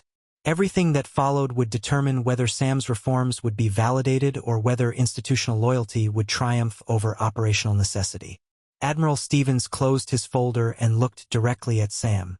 Captain Reeves, you've presented compelling evidence of safety violations and command failures. But you've also acknowledged using deceptive methods that violated traditional protocols and undermined an established commanding officer. He paused, choosing his words carefully. The question before us is whether the results justify the methods, and whether those methods represent acceptable precedent for future command interventions. Sam understood that her answer would shape not just her own career, but the Navy's approach to addressing toxic leadership for years to come. Admiral Stevens, she said quietly, institutional loyalty that protects incompetent leadership isn't loyalty at all. It's complicity. Real loyalty means ensuring that the Navy's mission is accomplished safely and effectively, regardless of whose feelings get hurt in the process. The words hung in the air like a challenge to everything the assembled officers represented about tradition, hierarchy, and institutional protection of established authority. The confrontation was about to reach its resolution. The resolution came swiftly and decisively, delivered by Admiral Stevens with the kind of institutional authority that ended careers or launched them into legend. After reviewing all evidence presented, Stevens announced, his voice carrying the weight of Pacific Fleet Command. This investigation finds that Captain Reeves acted within her authorized parameters to address critical safety violations that posed imminent threat to personnel and civilian populations. The words hit Admiral Blackthorne like physical blows. His face cycled through disbelief, anger, and finally something approaching resignation as the reality of institutional judgment settled over him. Stevens continued reading from the official finding. Furthermore, the investigation concludes that the command failures documented at Anchorage Naval Station represent systematic negligence that required immediate intervention through extraordinary measures. Sam remained motionless, her expression professional despite the vindication coursing through her veins. 6 weeks of doubt, political pressure, and career uncertainty had just been resolved in her favor by the highest levels of Navy leadership. But Stevens wasn't finished with his announcements. Admiral Blackthorne, effective immediately, you are relieved of all active command responsibilities pending formal review by a board of inquiry. Your security clearance is suspended, and you are restricted to administrative duties at Pacific Fleet Headquarters. Blackthorne's mouth opened and closed without sound. 30 years of naval service, for years commanding Anchorage, A career that had survived multiple deployments and peacetime assignments had just ended with a single paragraph of bureaucratic language. "Admiral Stevens," he finally managed, "I request the right to respond to these findings. My record of service." "Your record of service," Stevens interrupted, "includes allowing nuclear safety protocols to be systematically violated for months, while falsifying inspection records to hide those violations. That record speaks for itself." Captain Morrison consulted his notes and addressed Sam directly. "Captain Reeves, the Inspector General's office is recommending that your methods be formally adopted as protocol for investigating suspected command failures. The covert assessment techniques you employed will become standard procedure for facilities showing similar warning signs." It was more than Sam had hoped for, not just vindication of her specific actions, but institutional adoption of her approach to fixing broken commands. The risks she'd taken would become tools for preventing future disasters. One of the civilian investigators leaned forward. "Captain, our review indicates that the safety violations you documented could have resulted in casualties numbering in the thousands if the reactor containment had failed. Can you explain how such conditions were allowed to develop?" Sam glanced at Blackthorne, seeing the broken man he'd become, then decided that institutional learning mattered more than personal mercy. "The violations developed because command authority was divorced from technical competence," she said. "Decisions about nuclear safety were being made by someone who didn't understand nuclear engineering. Safety reports were being dismissed by someone who couldn't evaluate their technical merit. And personnel with actual expertise were being marginalized because their knowledge threatened the commanding officer's authority. And the solution? Ensure that command authority includes technical competence, or at minimum, that commanders have the humility to defer to people who possess the expertise they lack." Stevens made notes on his tablet. "Captain Reeves, Pacific Fleet Command is implementing immediate reforms based on your recommendations. All commanding officers of nuclear facilities will be required to complete technical qualification courses. Safety reporting will be restructured to include independent oversight. And command climate assessments will be conducted annually by outside evaluators." The reforms represented a fundamental shift in how the Navy approached command accountability. Sam's confrontation with Blackthorne was becoming institutional policy that would affect hundreds of commands and thousands of personnel. "There is one additional matter," Stevens continued, his tone shifting to something more formal. "Captain Reeves, your handling of this crisis has attracted attention at the highest levels of Navy leadership. The Secretary of the Navy has personally reviewed your actions and their results." Sam felt her pulse quicken. Attention from the Secretary could mean promotion, reassignment, or political complications that would overshadow her technical achievements. "The Secretary has directed Pacific Fleet Command to offer you immediate promotion to Rear Admiral Lower Half, with assignment as Director of Nuclear Safety Oversight for the entire Pacific Fleet." The offer hit Sam like a thunderbolt. Rear Admiral at 38, with authority over nuclear safety across the Navy's largest operational command. It was the kind of assignment that could reshape her entire career trajectory. But it was also the kind of assignment that would take her away from operational command, from the direct leadership of sailors and ships that had defined her naval service. "Admiral Stevens," she said carefully, "I'm honored by the offer, but I need to understand the scope of responsibilities. You would oversee safety protocols for all nuclear vessels and facilities from Hawaii to Japan. Investigate suspected safety violations. Implement reforms to prevent future incidents. Essentially, you'd be doing what you did here on a fleet-wide scale." It was exactly the kind of institutional role Sam had always avoided: important work, but removed from the direct command relationships that made naval service meaningful to her. "Admiral, I appreciate the confidence, but I'd like to request continued assignment to operational command, perhaps captaining a nuclear vessel where I can implement these safety protocols directly." Stevens raised an eyebrow. "Captain, you're turning down promotion to flag rank?" "I'm requesting assignment where I can have the most direct impact on safety and readiness. Administrative oversight is important, but operational command is where these principles get implemented daily." It was a decision that would surprise most officers, turning down rapid promotion for continued exposure to operational risks. But Sam understood that her effectiveness came from understanding technical realities, not from administrative authority. "Very well," Stevens said after consulting with the other investigators. "Captain Reeves, you are hereby assigned as commanding officer of the USS Leviathan, a nuclear-powered fast-attack submarine currently undergoing refit at Pearl Harbor. You'll implement the safety protocols you've developed here as operational testing for fleet-wide adoption." The assignment was perfect, a nuclear submarine command where she could prove that technical competence and safety consciousness actually enhanced rather than hindered operational effectiveness. Admiral Blackthorne, who had been silent through the discussion of Sam's future, finally spoke.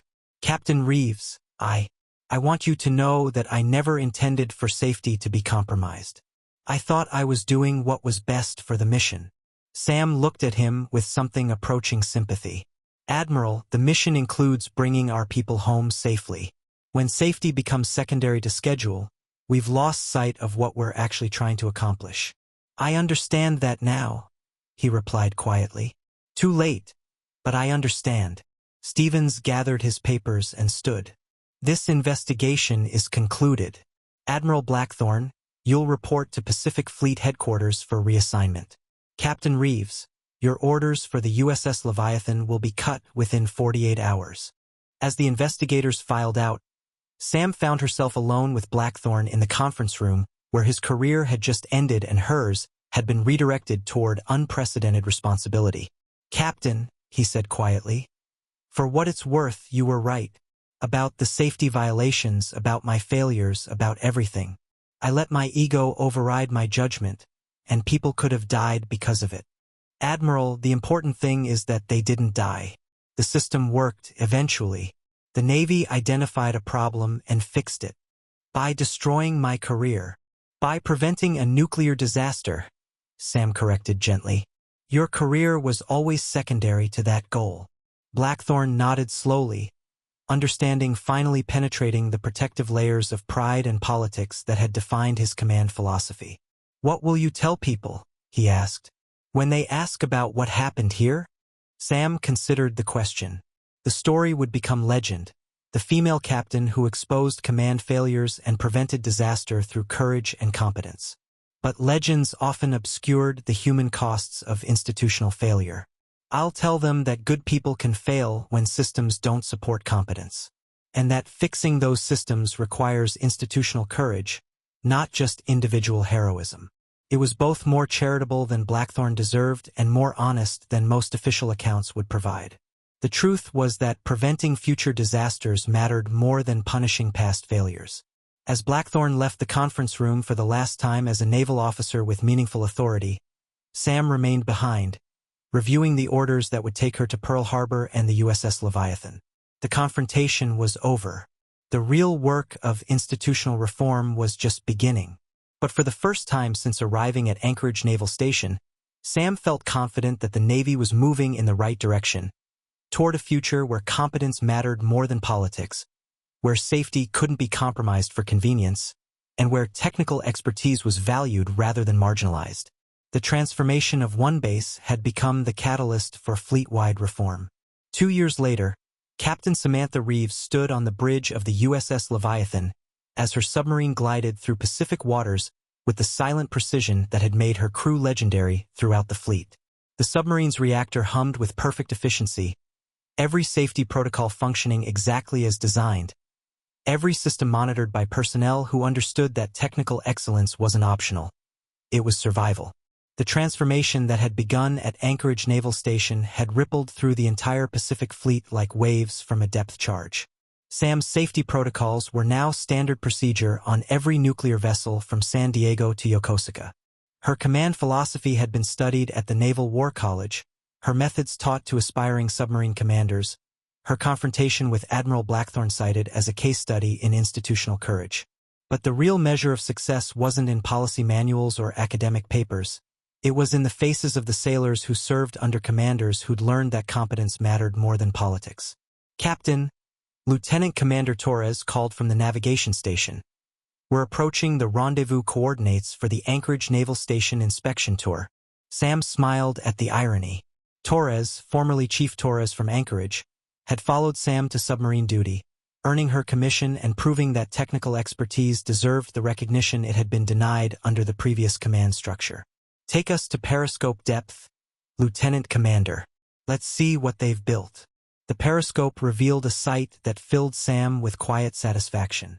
The USS Titan, fully operational after 18 months of proper maintenance, sailed in formation with 2 other submarines from bases that had implemented the anchorage reforms. Clean hulls, efficient operations, crews who moved with the confidence that came from knowing their leadership prioritized their safety above all political considerations. "Signal from the Titan, Captain," reported Petty Officer Kim, who'd also transferred from Anchorage to serve under Sam's command. "Captain Rodriguez sends his compliments and requests permission to demonstrate emergency procedures." Rodriguez, formerly Lieutenant Commander Rodriguez, now commanded the submarine he'd once struggled to maintain under impossible conditions. His crew had achieved safety ratings that exceeded every metric the Navy used to measure operational excellence. "Permission granted," Sam replied, "and signal our congratulations on their recent deployment success." The Titan's deployment to the South China Sea had been flawless, 6 months of operations without a single safety incident. Maintenance performed to standards that had impressed even skeptical Pacific Fleet inspectors.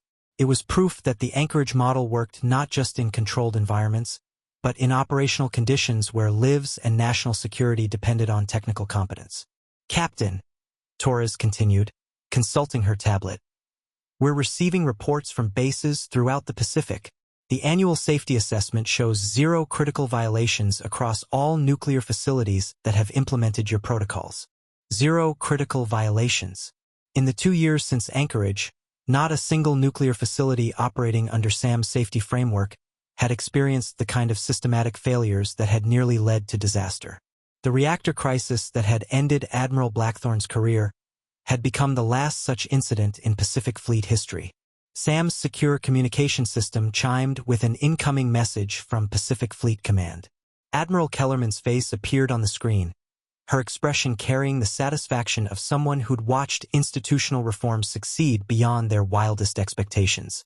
"Captain Reeves, I wanted to personally inform you that the Secretary of the Navy has approved fleet-wide implementation of the Anchorage protocols. Every nuclear facility in the Navy will be required to adopt your safety and command frameworks within the next 18 months. The announcement represented complete vindication of everything Sam had fought for, not just at Anchorage, but throughout her career dedicated to proving that technical competence could triumph over political convenience. Furthermore, Kellerman continued, the President has signed legislation creating the Nuclear Safety Excellence Award, to be presented annually to commands that exemplify the standards you've established. The first recipient will be announced at the Naval Academy graduation ceremony, where you'll be delivering the keynote address on leadership and institutional courage. Sam felt the weight of unexpected honor. Speaking to the next generation of naval officers about the principles that had shaped her career, the confrontations that had defined her command philosophy, the institutional courage required to challenge authority when safety was at stake. Admiral Kellerman, I'm honored by the opportunity. What message should I emphasize to the graduating class? Tell them the truth, Kellerman replied. That authority without competence is dangerous. That institutional loyalty means protecting the mission, not protecting incompetent leaders. And that sometimes doing the right thing requires methods that make traditional officers uncomfortable. The message would resonate with midshipmen who'd grown up hearing about the Anchorage incident, who'd studied Sam's confrontation with Admiral Blackthorne as an example of how junior officers should respond when senior leadership failed. Her story had become part of Navy culture, proof that institutional courage could create lasting change. One final matter, Kellerman added. We've received word that Admiral Blackthorne completed his reassignment training and has requested permission to visit the USS Leviathan during your next port call. The request surprised Sam. Blackthorne had spent 2 years in administrative positions, undergoing the kind of professional rehabilitation that gave failed commanders second chances if they demonstrated genuine learning. His request to visit suggested he'd undergone the psychological transformation that made such programs worthwhile. What's his current assignment? Nuclear Safety Education Coordinator at the Naval Postgraduate School. He's developing training programs based on the failures at Anchorage, using his own experience as a cautionary example for future commanders. It was perhaps the most honest possible redemption, a failed leader teaching others to avoid his mistakes. Not glamorous, not career-enhancing, but genuinely valuable for institutional learning. "Permission granted," Sam said. "I think it would be valuable for both of us." The conversation ended, leaving Sam alone with her thoughts as the USS Leviathan continued its patrol. Around her, the submarine operated with the quiet efficiency that had become standard under her command. Nuclear systems monitored by personnel who understood every component. Safety protocols implemented by sailors who knew their expertise was valued. Command decisions based on technical reality rather than political convenience. Lieutenant Commander Torres approached with the daily safety report. "All systems optimal, Captain. Reactor operating at 96% efficiency, well within safety margins. Crew morale remains high, and we're ahead of schedule for all maintenance requirements." It was the kind of report Sam received every day now, competent personnel doing excellent work because they were supported by competent leadership. The Anchorage model had proven that technical excellence and operational effectiveness weren't opposing forces, but complementary aspects of successful command. "Torres, what did you learn from the Anchorage experience?" The question seemed to surprise her former chief, now Lieutenant Commander. "Ma'am, I learned that expertise matters more than rank. That safety isn't negotiable, and that good leaders create environments where competent people can excel." "And what will you teach when you get your own command?" Torres smiled. "The same things you taught us. That authority comes from competence, not from position. That institutional courage means challenging failures regardless of who's responsible. And that the mission includes bringing everyone home safely." As the USS Leviathan continued its patrol, Sam reflected on the institutional transformation that had begun with a reactor crisis and a confrontation over command authority. The Anchorage incident had become more than a career-defining moment. It had become a catalyst for cultural change that would protect naval personnel for generations.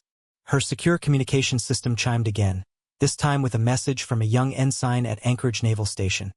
Now under command of Captain Martinez, formerly Petty Officer Martinez, who'd earned his commission through the merit-based advancement program Sam had helped establish. "Captain Reeves, Ensign Barrett reporting from Anchorage. I wanted to thank you for creating an environment where competence is rewarded and safety is paramount. Your legacy here continues to inspire everyone who serves at this facility." The message represented the ultimate measure of institutional success. Not personal recognition, but systemic change that outlasted individual careers.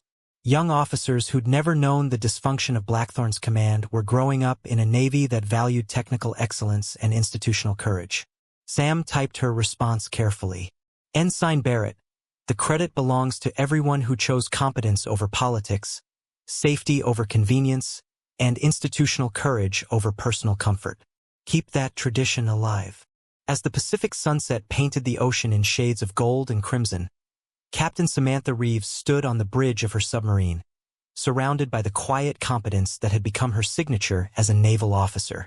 The confrontation that had begun with, "Who's your CO?" had evolved into a transformation of naval culture itself. The question was no longer who commanded, but whether that command was worthy of the trust placed in it. And throughout the Pacific Fleet, in nuclear facilities from California to Japan, the answer was finally, definitively, yes. The legacy of Anchorage Naval Station would endure not in monuments or ceremonies, but in the daily decisions of officers who understood that true leadership meant earning authority through competence, and using that authority to protect the people who made the mission possible. The transformation was complete. The real work of excellence continued. Up next, you've got 2 more standout stories right on your screen. If this one hit the mark, you won't want to pass these up. Just click and check them out.